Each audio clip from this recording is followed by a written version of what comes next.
So I've been having this crazy idea for a while, and I haven't tried it yet, but today we're shooting a Honda. It's a coarse metallic color. Usually it's a pain in the ass to shoot. Obviously, I know how to take care of any issues you might run into when you're spraying metallic, but I had this theory in my head that I've wanted to try for a while. I have no clue if this is going to work, but I'm going to try it today. If you guys see this video, if you're watching this video right now, then I guess it worked. You know, as a painter, you're always looking for ways that you can kind of speed up or become more efficient at your job. In my head, this is going to work, but I've never seen anyone try it, never heard anyone talk about it, so I have no clue. So we're going to find out together. Now, if this does somehow end up working, I'll be kind of surprised, but I think if it does work, the amount of time that some guys will save, I think I deserve for it to, like, this method to be named after my YouTube channel or something. Because I've genuinely never heard of this before. Now I'm sure, I'm learning how YouTube works. I'm sure somebody will come out of the woodworks, if this does work, and say, oh yeah, wow, how did my pressure go down like that? Someone will come out of the woodworks and say, oh, that's not new. I've been doing that for 15 years. Meanwhile, they're probably 15 years old. I guess that's just how the internet is. There was one guy who, he said he was a PPG trainer for like 30 years.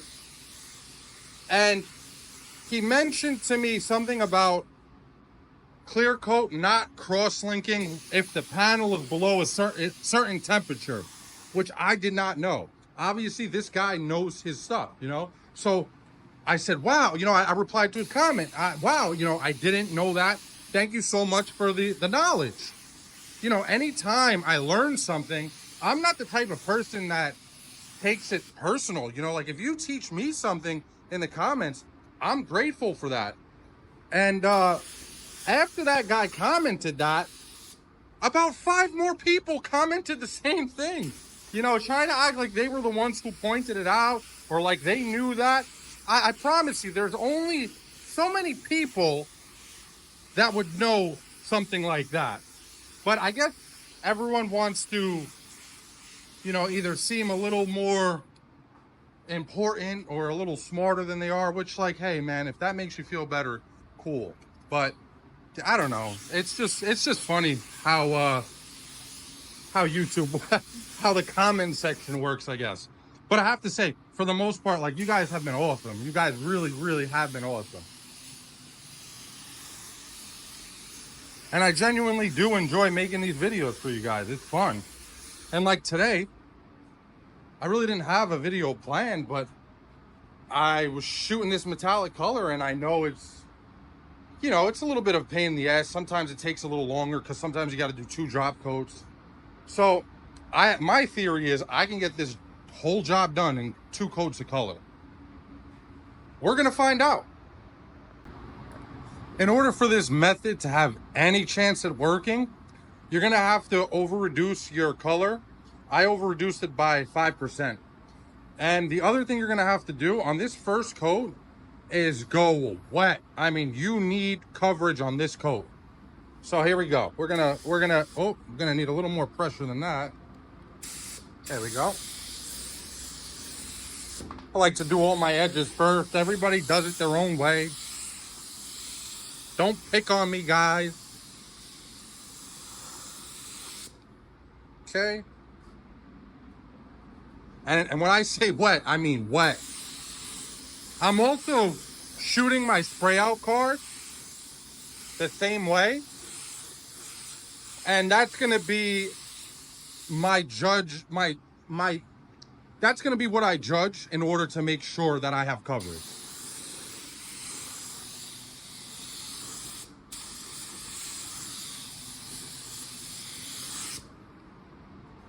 And you can see this thing is modeling like crazy already.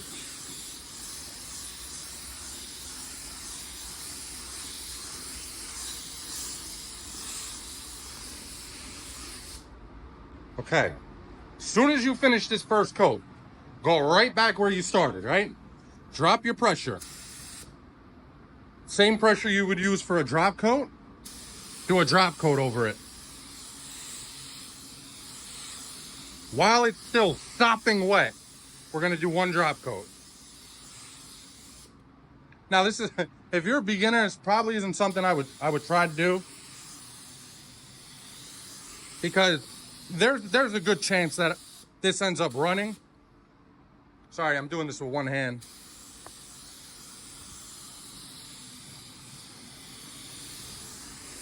All right.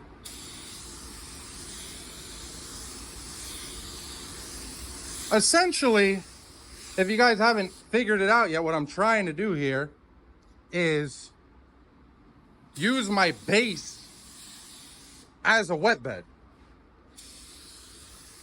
I don't see why it wouldn't work.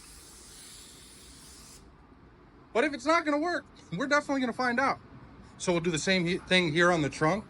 And what I'm gonna have to do, because this is a blend, I gotta raise my pressure up. What I'm gonna have to do here, because it's a blend, is start blending out on this first coat. But I'll do it with my drop coat. I won't do it with my regular coat, because then I run the risk of the color just going way too far.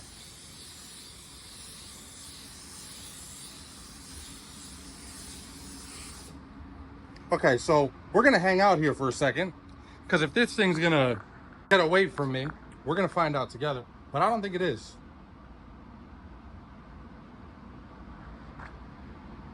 What the fuck did you do?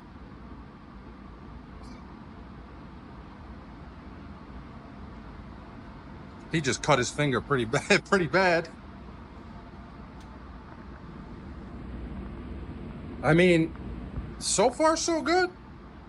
You can't lie, so far so good. So I'm gonna go against my rules here. I'm gonna blow it off with the gun.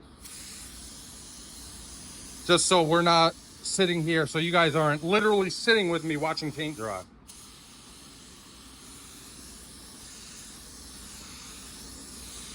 Normally I'd put my blower attachment on, but painting in this corner, I really don't want to blow anything, because a few times I've had loose dust in this corner shoot up in the sky, and then it just freaking lands and covers everything.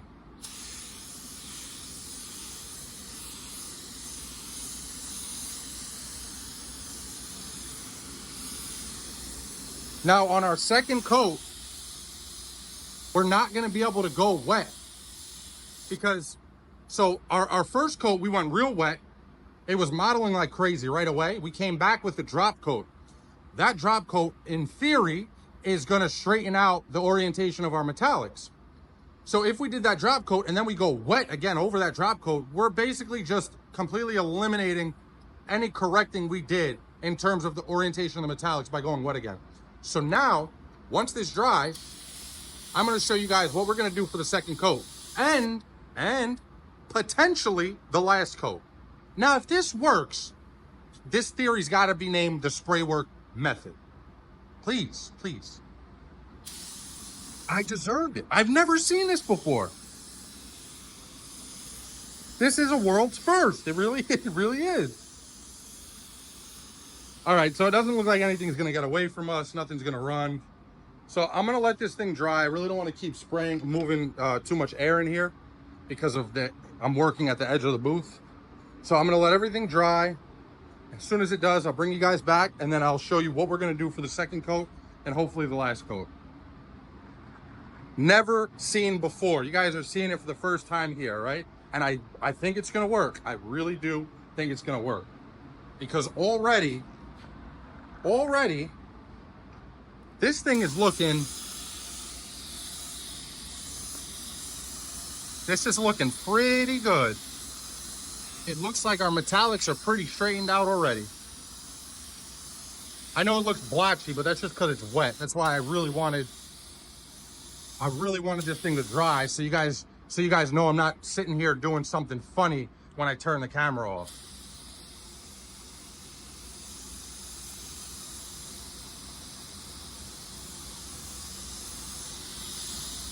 All right, I'm gonna try to just dry this top section here.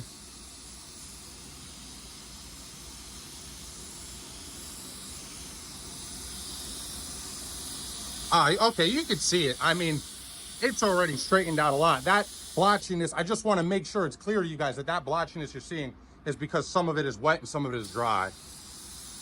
But I think you see that now.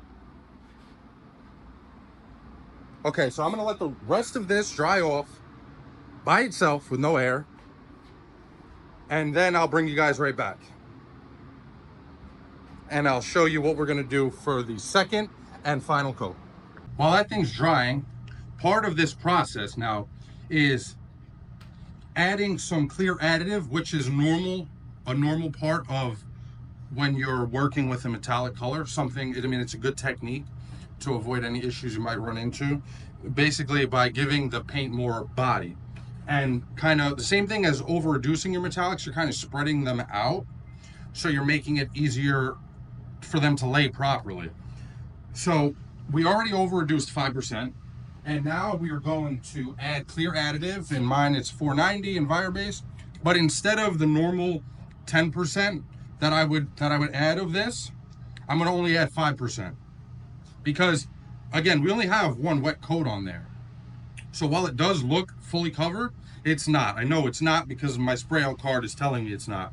So I don't want to add 10% like I normally would, because I make the color really weak, and this second coat might not, it might look great, but we might not be fully covered. So trying to avoid that, I'm going to only reduce it by 5%. If you added your 5%, say you had 200 grams of paint, 5% would be 10 grams. So if you put 10 grams of that in, you want to reduce that by 20%. So I'm going to do that now. I'm going to reduce what I just added in there by 20%. And that's it. I'm going to take this back in the booth with you guys, and we're going to do our last coat. Okay, so we got our spray out card done. The color looks great, and we got coverage. I think this is going to work. Before I continue, I should clarify. To me, what I consider one coat is when you spray it, it's wet, you allow it to dry, and then you come back after it's dry and you put on another coat. That's considered one coat. The second coat comes after it dries and you come back and you spray it again. So even though we put a wet coat and then went back and put a drop coat directly after, that's still one coat because we didn't let anything dry. We sprayed on it while it was still wet, which is what we're going to do again on our second coat. Because I can already see it. People are going to be in the comments, oh, but you went back and you sprayed it again, so that's two coats. Listen, if that's how you feel, that's how you feel, all right? To me, it's one coat. And now we're doing our second. So let me show you guys how this coat is going to go down. Now we're going to do a drop coat. It's not going to be a normal drop coat. We're going to go a little closer than we would normally go on our drop coat. Because we still need to fight for a little more coverage.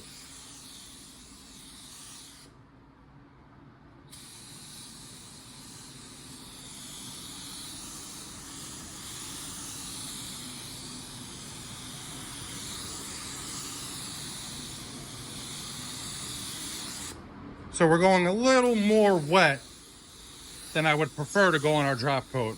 But I mean, you can see the modeling is gone. You know, we fixed it using our base as a wet bed on that first coat. It worked.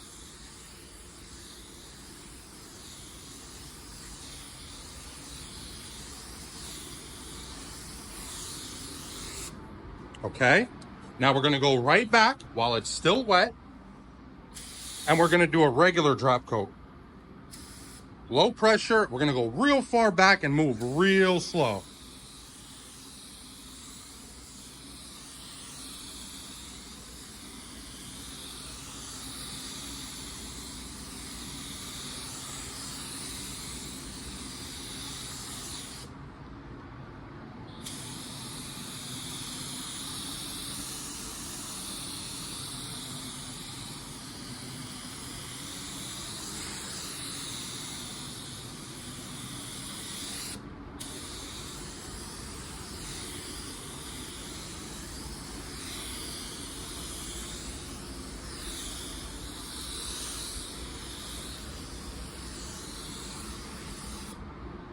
That's it. I mean, look, it's wet and we don't have any modeling.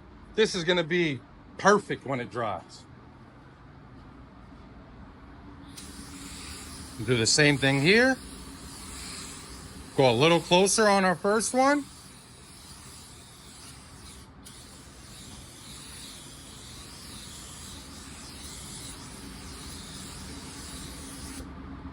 Now this is a small panel, so I'm gonna just give it about 30 seconds before I put our last drop coat on it. Here we go. Now on this one, again, nice and far back, moving real slow.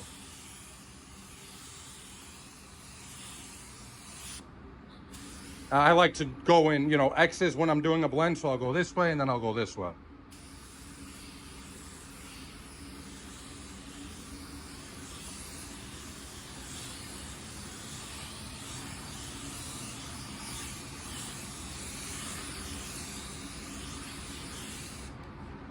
Okay, I'm gonna allow that to flash off.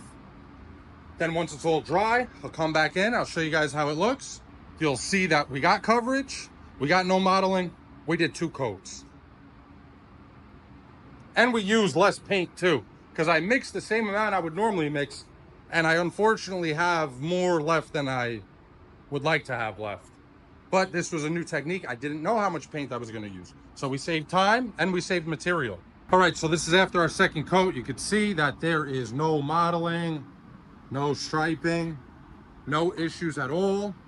This thing is ready for clear.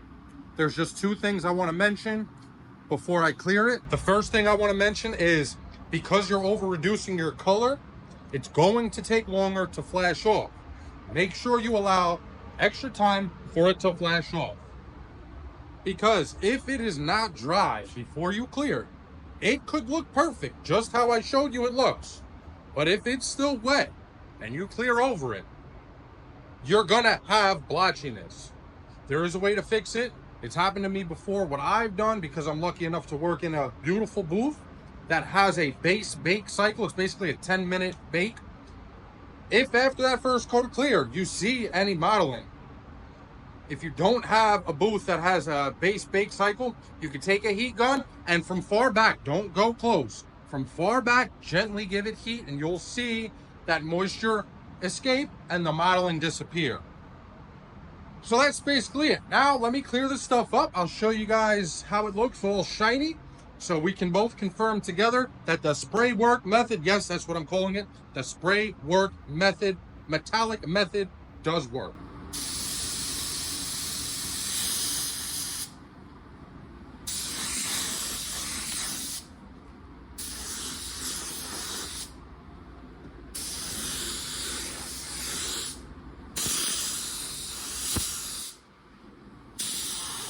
If you guys ever had problems getting it wet in here, here's a great tip. Just go slow.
All right, that's our first coat of clear. You can see how this thing looks already.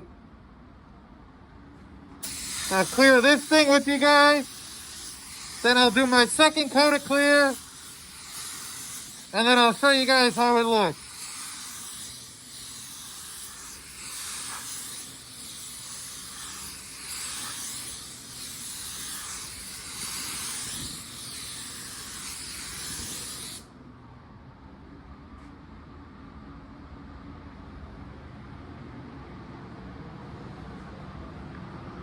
All right, let me go mix a little more clear. I'll shoot the second coat, and then when it's all done, I'll bring you guys back and show you the finished product. I don't know about you guys, but I think I have a new method for shooting my metallics. And this is not an easy metallic. This is a coarse metallic. And I mean, there's just no issues as far as how we sprayed the metallic, because it looks great. I'm actually really excited about this because I did not think this was going to work. I just thought it might not work because I've never seen anybody do it. I don't know why nobody has ever tried this. I mean, maybe somebody has and they just haven't shared it. But as far as I know, I'm the first one trying it and sharing it. So here it is. Thank you so much for watching, guys. I really appreciate the constant support. It means a lot to me. If you got any value out of it, if I entertained you at all, I'd really appreciate if you could like, comment, and subscribe. I'll keep these videos coming. Thank you so much, guys. Have a great day. Enjoy the weekend.